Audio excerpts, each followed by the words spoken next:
At sa mas pinabilis na emergency response system, huli ng mga kapulisan ang isang wanted person matapos itimbre ng isang concerned citizen sa pamamagitan ng 911 hotline sa Caloocan City.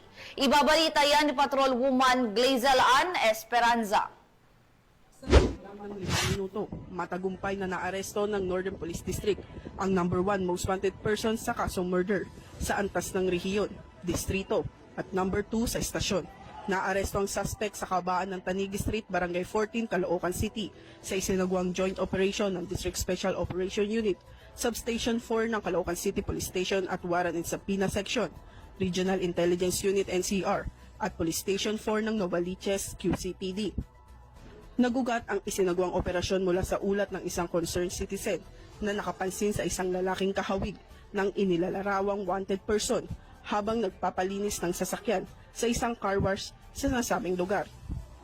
Agad itong iniulat sa 911 upang maipagbigay alam sa mga otoridad ang kanyang obserbasyon. Agad namang rumesponde ang mga tauhan ng Substation 4 at kinumpirma ang pagkakakilanlan ng suspect batay sa target intelligence packet.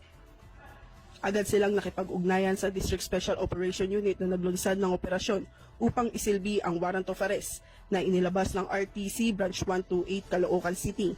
Naharap ang akusado sa kasong murder kung saan walang inirekomendang piyansa.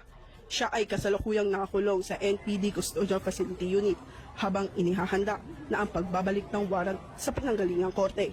Ang matagumpay na operasyong ito ay sumasailalim sa walang humpay na determinasyon ng Northern Police District na maipatupad ang mabilis na ustisya alinsunod sa direktiba ng Chief PNP para sa isang maagap at responsableng serbisyong pulisya. Mula rito sa Northern Police District, ako po ang inyong PNN correspondent, Patrol Woman Glazel Ann Esperanza, alagad ng batas, tagataguyod ng Balitang Pulis.